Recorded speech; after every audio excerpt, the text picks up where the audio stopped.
Kitab Yosua. Kemudian berfirmanlah Tuhan kepada Yosua, "Janganlah takut dan janganlah tawar hati. Bawalah seluruh tentara dan bersiaplah. Majulah ke Ai. Ketahuilah, aku serahkan kepadamu raja negeri Ai, rakyatnya, kotanya, dan negerinya. Dan haruslah kau lakukan kepada Ai dan rajanya, seperti yang kau lakukan kepada Yeriko dan rajanya. Hanya barang-barangnya dan ternaknya boleh kamu jarah. Suruhlah orang bersembunyi di belakang kota itu." Lalu bersiaplah Yosua beserta seluruh tentara untuk pergi ke Ai. Yosua memilih 30.000 orang, pahlawan-pahlawan yang gagah perkasa. Mereka disuruhnya pergi pada waktu malam. Dan kepada mereka diperintahkan, katanya, "Ketahuilah, kamu harus bersembunyi di belakang kota itu untuk menyerangnya. Janganlah terlalu jauh dari kota itu, dan bersiap-siaplah kamu sekalian. Aku dan semua orang yang bersama-sama dengan aku akan mendekati kota itu.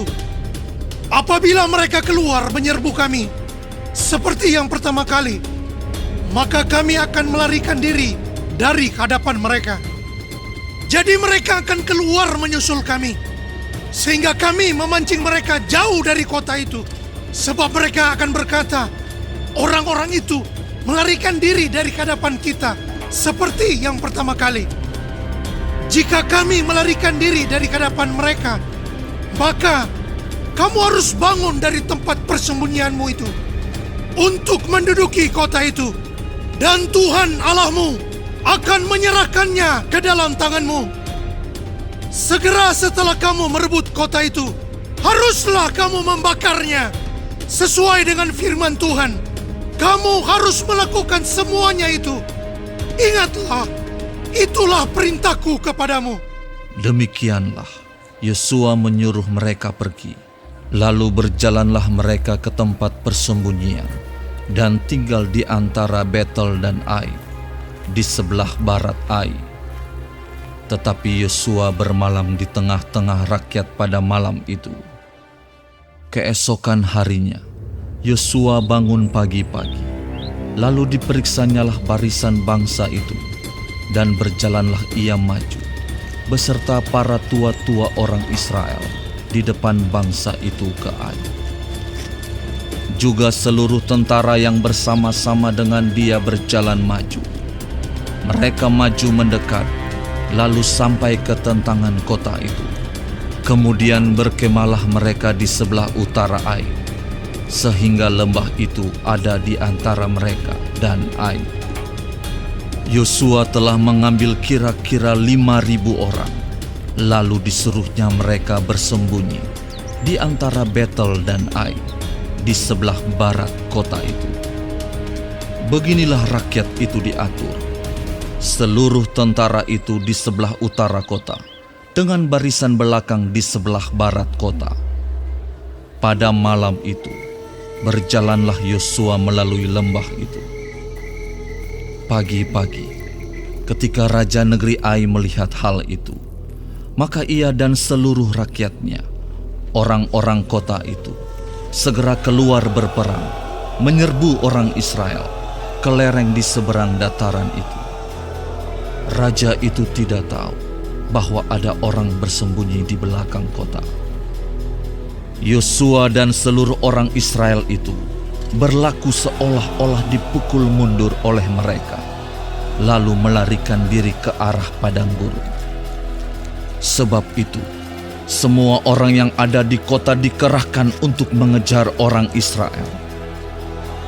Maka mereka mengejar Yosua, sehingga makin jauhlah mereka terpancing dari kota. Seorang pun tidak tertinggal lagi di Ai dan Betel yang tidak keluar memburu orang Israel. Mereka meninggalkan kota itu terbuka karena mereka mengejar orang Israel. Lalu berfirmanlah Tuhan kepada Yosua, acungkanlah lembing yang ada di tanganmu ke arah Ai, sebab aku menyerahkan kota itu ke dalam tanganmu. Maka Yosua mengacungkan lembing yang di tangannya ke arah kota itu.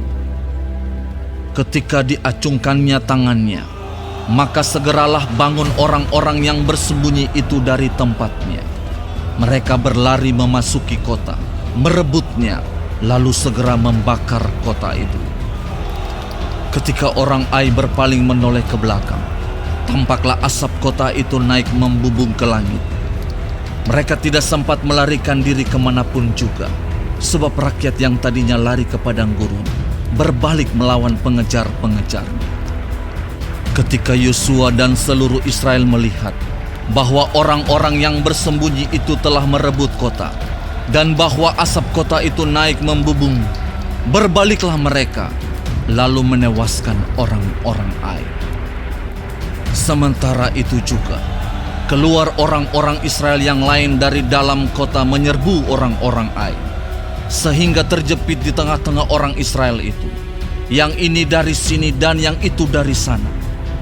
Orang-orang Ai ditewaskan, sehingga seorang pun dari mereka tidak ada yang dibiarkan terlepas atau luput.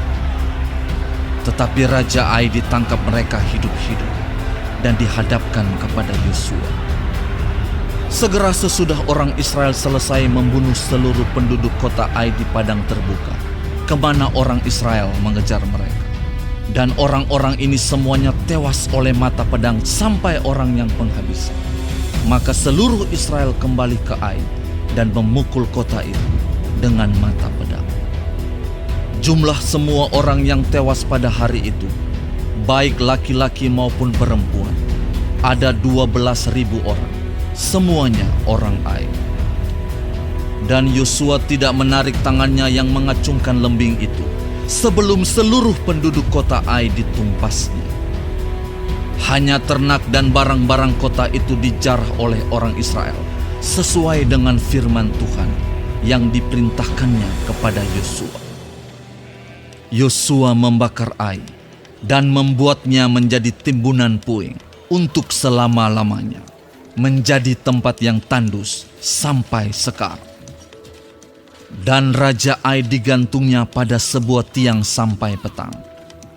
Ketika matahari terbenam, Yosua memerintahkan orang menurunkan mayat itu dari tiang, lalu dilemparkan di depan pintu gerbang kota. Kemudian didirikan oranglah di atasnya suatu timbunan batu yang besar, yang masih ada sampai sekarang. Pada waktu itulah Yosua mendirikan mezbah di Gunung Ebal bagi Tuhan, Allah Israel, seperti yang diperintahkan Musa, hamba Tuhan, kepada orang Israel, menurut apa yang tertulis dalam kitab hukum Musa.